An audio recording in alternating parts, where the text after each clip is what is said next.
Okay. Good evening. Welcome to the Gateway House weekly webcast. My name is Samir Patil, and I am the Fellow for International Security Studies at Gateway House. This evening, we will discuss the cybersecurity and data security threat from China. What is the nature of this threat? Why is there a rise in the ransomware and phishing attacks during the COVID-19 crisis?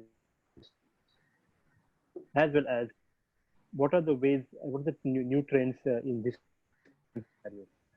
With us to discuss this is Mr. Brajesh Singh, Inspector General of Police and former head of Maharashtra Cyber under the Government of Maharashtra Cybercrime Investigation and Maintenance of Cybersecurity. Mr. Singh is also a published author. He's an author of two books. One is Quantum. Can you hear me? Can everyone hear me? Yeah, we can hear you. Okay. Uh, his first book was Quantum Siege, which is a thriller, and the most recent book is The Dangerous Minds of India, which basically profiles some of the most notorious homegrown terrorists. Mr. Singh, we are so happy to have you and welcome to Gateway House. Thank you so much. Okay. Before we begin, just a couple of notes. We will be in discussion for 15 minutes and then we open it for the audience Q&A. Please raise your hand or put the question in the chat box, and then please also identify yourself. And I request everyone to mute their mics. Okay, let's start the discussion. Mr. Singh, we are actually continuing to see a surge in the cyber crimes and targeted cyber attacks on critical infrastructure despite this ongoing pandemic. Just recently, India's National Cybersecurity Coordinator, Lieutenant General Rajesh Pant, also issued a cyber advisory for the lockdown period. In this background, how do you assess the cybersecurity threat from China? You know, cybercrime is basically opportunistic, and with huge rise in work from home and other modes of communication, transaction being shut down, uh, everybody has shifted to online platforms like webinars or any kind of collaboration platforms. Everybody has shifted there. Internet usage has surged across the world by 30 to 50%. A lot of it is actually gamers hogging the bandwidth, but uh, with work at home, even corporate work has shifted to home environments. So now this has totally changed the cyber security environment, because when you work in an organization, you have strict policies, certifications, firewalls, intrusion protection systems, intrusion detection systems, maybe threat hunting, threat intelligence, so on and so forth. But here you are at home, you are as unprotected as anybody. Your home Wi-Fi router is a 2-minute job for anybody sitting outside in a car. Uh, so here, this has created a huge opportunity, which is due to change in the nature of work environment. Apart from that, if you look at the preliminary part of any uh, cyber campaign, it basically starts with delivering something to you, either a phishing website or a message or a link or a phishing email or a malicious document. You'll be surprised to know that ICANN has said that COVID and Corona theme domains have been registered in hundreds of thousands. Like 2 lakh domains have been registered since January with the theme Corona or COVID or virus. A lot of them are malicious. Uh, Similarly, what is happening is that a lot of people are in a state of fear, in a state of curiosity. They are wanting to know about Corona. They are wanting to, look at latest maps about infection and contagion in an area. They are looking at advisories and alerts about lockdowns, about various kind of relaxations, about possibility of vaccines. So this has created a context in which cyber criminals can masquerade and operate either as, regular government organizations or organizations dealing with this pandemic, or they are, using these Corona themed sites to distribute malware. So this is how cybercrime has taken an uptick, and I think there's been more than 300% rise in cybercrime, because they are getting ready-made context, they are getting a lot of unsecured infrastructure where people are working. And just look at Zoom, right? So before December, the number of daily Zoom users were like 10 million. But today Zoom is claiming that it has almost 300 million daily users. Now imagine this, that a single 0 day or a vulnerability found in such a platform can have a large impact. And you are seeing the impacts by Zoom bombings and credentials being sold outside, and people entering meetings, and recordings of meetings going out, so on and so forth. To the extent that most of the organizations, including the UK Ministry of Defense, Indian Home Ministry, the US Senate, FBI, and even Tesla have issued advisories not to use a particular product for video conferencing. So the threat surface area has totally changed. We are working from very insecure environments. There is a lot of contextuality about COVID. This has given an uptick in cybercrimes, and we see a lot of cybercrimes on this theme. On the theme of China, China has the world's most evolved, well-oiled, well-funded cyber espionage setup. One unit which is called 61398 of the Second Bureau, Third Department, that's in Shanghai. It has thousands of employees, right? They are very clear as to what they attack. They are stealing intellectual property. Yeah. If you are competing against a Chinese firm, I can guarantee you that they would have already taken information from your servers, your product designs, your competitive bids, your company structure, your legal documents, everything is stolen. So they follow something called a cyber kill chain, which begins with recon. So they, recon your infra for weaknesses. Then they basically do a fingerprinting and enumeration. They find out exactly what stuff you're using, like what OS you're using, whether it is patched or unpatched. Then they have custom made malware for that particular infra. Then, there's another group which does dissemination. It is sent via spear phishing campaigns. Once you have a compromise, then the attacker starts sort of living off the land or doing directory traversal or, privilege escalation within your system. So they live on your system for months, and they have infected your system for months before they do any damage. And then in the final stage, they do data exfiltration, for which they have a huge infrastructure of command and control servers.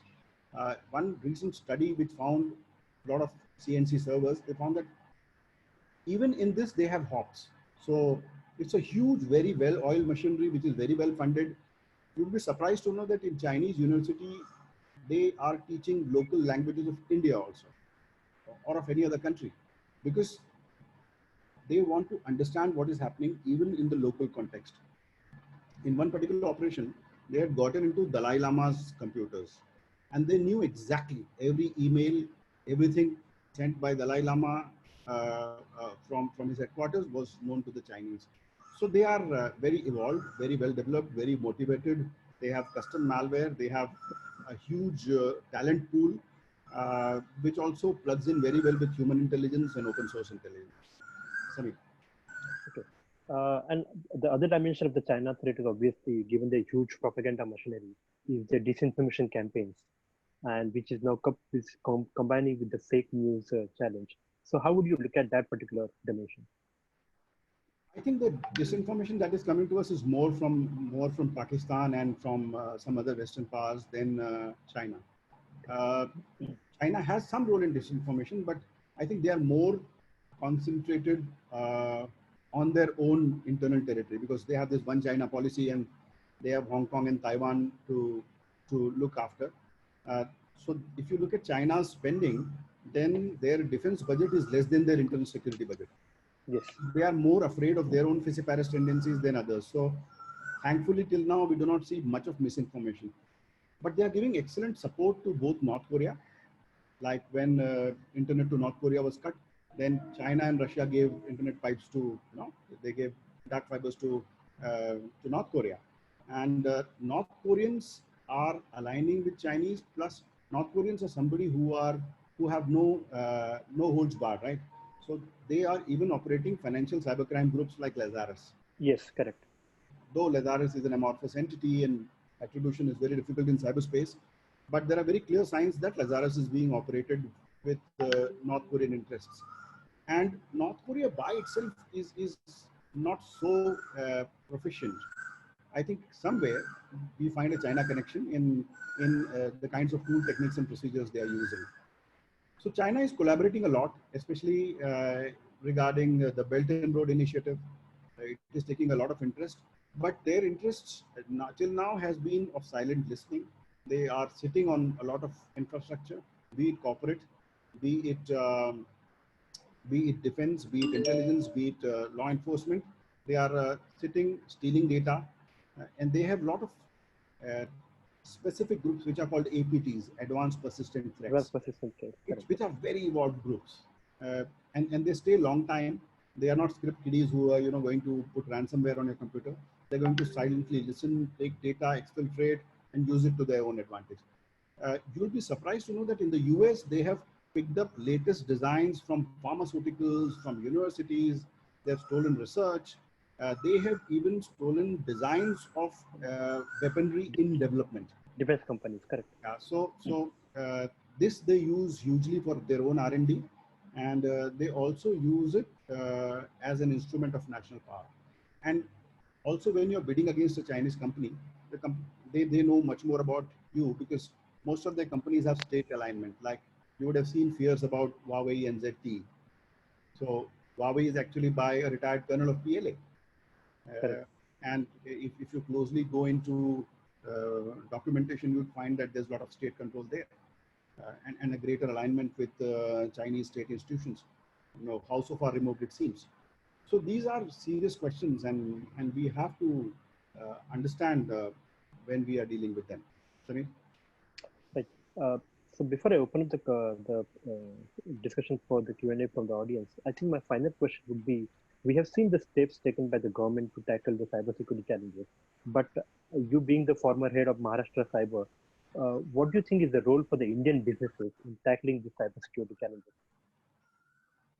For the Indian businesses, I mean, straight away coming to the business user, separate your work and home computer. Take steps to harden your home network. Basic cyber hygiene, that if you have a PC which is separately for work, keep it separate. Don't browse social media on that. Don't open links. People think PDFs and GIFs are safe. Please don't do that. There are a lot of PDF exploits which are running around. A simple GIF can hack you. And imagine the cost of the hack when somebody would pivot and traverse from your home computer back to your company infrastructure. The costs are going to be very huge. Similarly, be eternally vigilant. If you find anything unusual, please report lost devices, because if there are devices which are lost, you have all your credentials on your devices and they may be misused. Similarly, do a hardening of your home Wi-Fi, because your home Wi-Fi password would be similar. Try to use a long passphrase, try to use a stronger encryption. Wherever it's possible, put a two-factor authentication on all your accounts. Two-factor, multi-factor authentication. Go for even a non, SMS-based multi-factor authentication. If possible, use desktops less than mobiles, because mobile you're using more for, personal use. So all these aspects of cyber hygiene, do not visit those sites which you normally don't visit. Cross-verify, because there's a lot of business email compromise that would go on. It's contextual. Somebody would say that, okay, due to COVID, this particular account is locked. Why don't you, send me this invoice to this account? But it may be a hacker sitting in line and doing business email compromise. Similarly, if you click on something and it starts, either using your computer as a bot, creates a DDoS somewhere, you may be liable in some way. Or if you are found spreading malware, you are contributing to the compromise of your company's infrastructure. So basic cyber hygiene, patch, upgrade. Whenever there's a patch, at least in these times, please, from the regular sources, use that patch. On your mobile devices, do not download any apps which are not required. Even go and check any apps that are not required, please delete them. See, I see a lot of vigilance around government apps. So people are talking about Aarogya Setu and what it does and what it not does, while the poor app just does not take any data. It uses a unique ID which stores on your computer. Only in case of a medically significant event, it puts a hashed value up. But nobody is asking these questions to just open your phone and see there are 10 other apps there. Kindly ask those same questions to those apps.